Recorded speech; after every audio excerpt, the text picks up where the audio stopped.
What's going on, you guys? So it's been literally, I would say, months since I've caught up on a PanzerCorps 2 dev diary. I think the last one came out in like March or May, somewhere around there. And I haven't caught up since. So let's actually do that right now. I know there have been a couple of gameplay videos. I've missed those too, but I have a newborn, so priorities, right? It has been a while since the last dev diary, but we haven't been idle. In fact, we have been very busy with the game and made some very good progress. Also, several other important events happened in the meantime. There have been two in-depth video streams about PanzerCorps 2. The first one was focused on graphics, while the second one was a full-blown gameplay video featuring 40 minutes of video footage and a Q&A session. I gotta check that out. They also got a Steam page now. I gotta check that out. And it is not too late to apply for PanzerCorps 2 beta. Interesting. So I wonder if they're coming toward the end of that. So I'd be hoping for, I wouldn't be surprised for a 2019 release then. The format of this dev diary will be a bit unusual. Lastly, we have several questions about the game on Slytherin, Steam, and YouTube, so we decided to address the most important of these questions here. Alright, will there be frontline supply lines and more advanced supply rules? Tell us about the new encirclement mechanics. Supply rules will play a much more significant role in PanzerCorps 2 compared to PanzerCorps, but the emphasis is on the effect supply as on the battle tactics. We do not want to burden the player with counting supply points, moving around non-combat supply units. We also want to preserve the typical, very fluid and dynamic gameplay of PanzerCorps. So there are no front lines and no need to maintain them per se. All units get automatic supply every turn as long as supply is not cut off. I like that part right here. So I really don't want to play, when I'm playing PanzerCorps 2, I really don't want to worry about the supply system. It's kind of like almost like Heart to Iron, where I think it was like Heart to Iron 3, where the supply system just got, it was a lot. Or it was a lot to manage or oversee. Kind of took you away from the game. I like that they're saying, all right, look, we're going to take care of the supply system. Just make sure you're not cut off, which is, logical, right? So the primary means to cut off supply in PanzerCorps 2 is encirclement, which we have shown an extensive demo on encirclements in our gameplay reveal stream, which they linked here.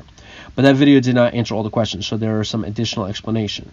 There are several supply sources on the map. There are special supply hexes as well as some units, ships in particular.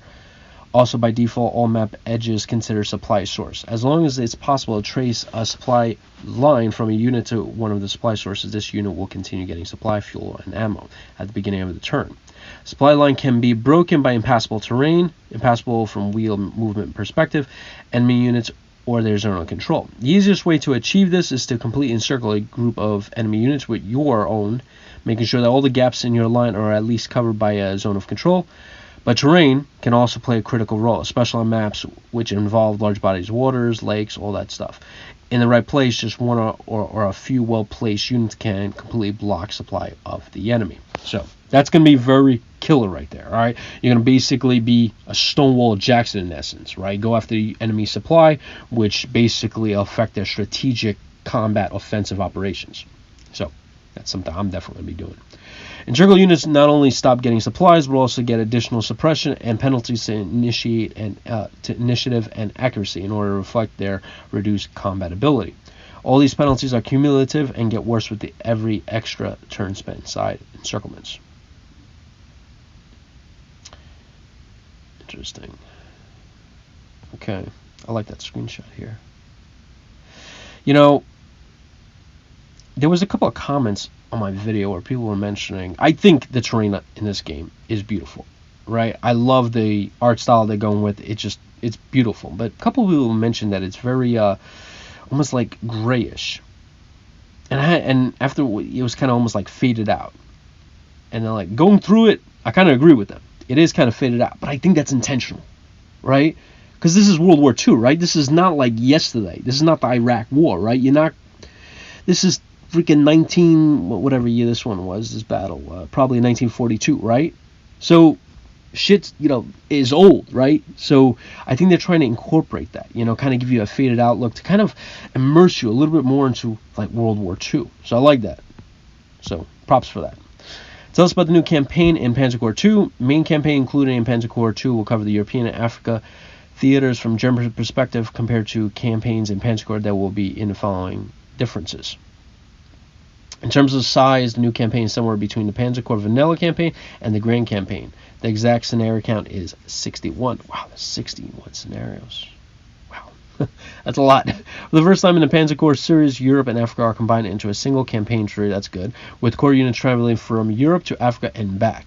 New campaign has 4 primary paths: historical West, historical East, fictional West, and fictional East. We have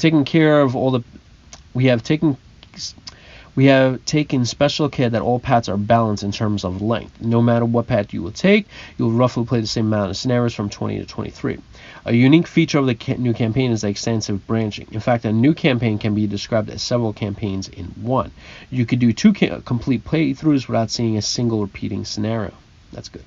And the total number of possible campaign paths you can take is several thousand. Oh, nice. What other content will be included in PanzerCorps?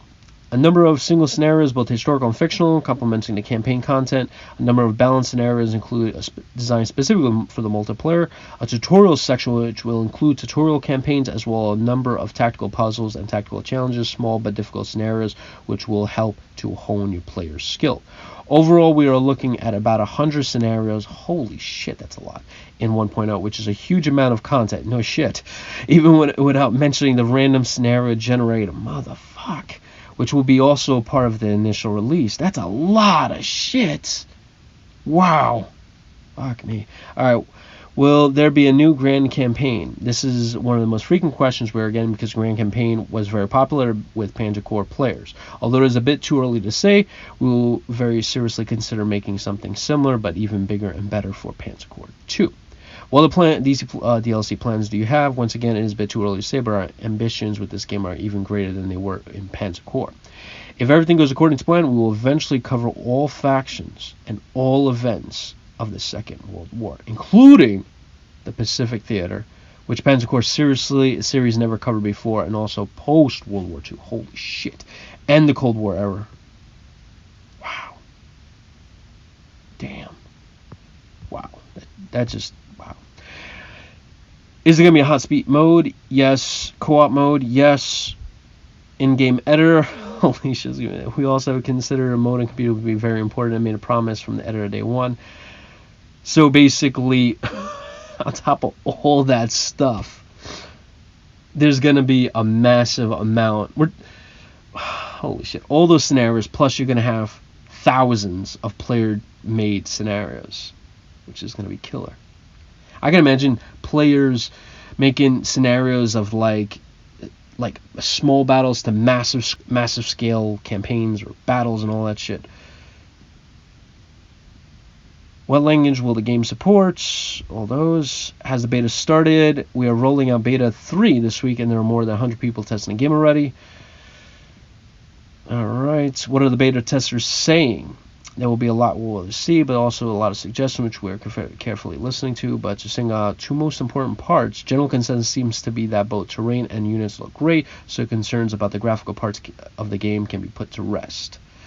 All unit classes which were not very popular in PanzerCorps, like infantry, recon, anti-tank, anti-air, are much more useful. That's good.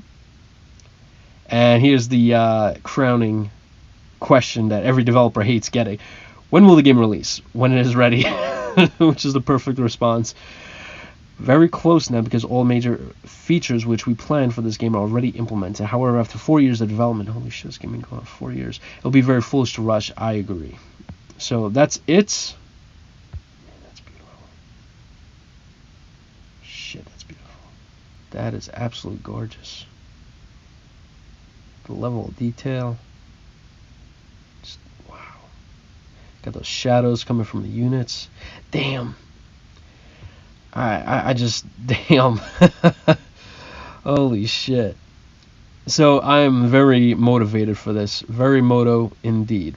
So the only thing that I'm kind of like I know is not going to happen, which is going to hit me in the gut. There is PanzerCorps for the iPad, right? And before desktop PC people are going like, oh gosh, here we go with the mobile section. Yes, I like playing PanzerCorps on the go. I like playing it on my iPad because I have a newborn. It's a great opportunity just while I'm feeding him, grab my iPad, have one hand moving units, the other hand holding the bottle. I understand you like playing on a PC, but I like playing on both, right? There's nothing wrong with both. You can have your cake and you can eat it too. So I know there's not going to be an iPad version, or at least not right away.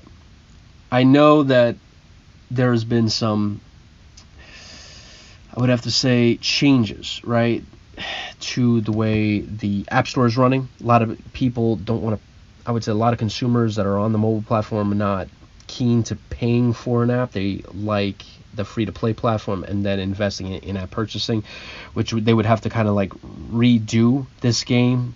So they would have to make it free-to-play and then add in, I guess, individual things, which I'm not crazy about.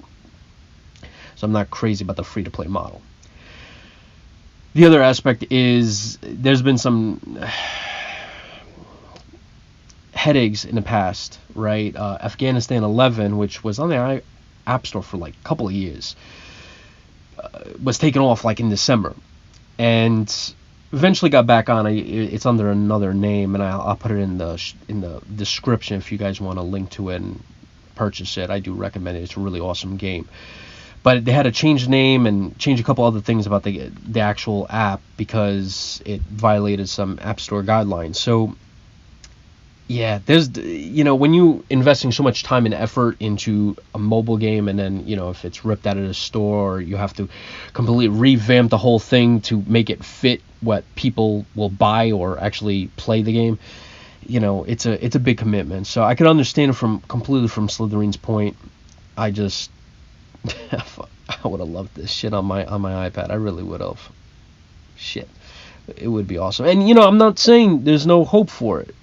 It's just there's less now than was before. So anyway, not gonna bring down this shit. I'm very motivated for this DC DLC plans. That's awesome. I'm very motivated about that. Lots and lots of scenarios.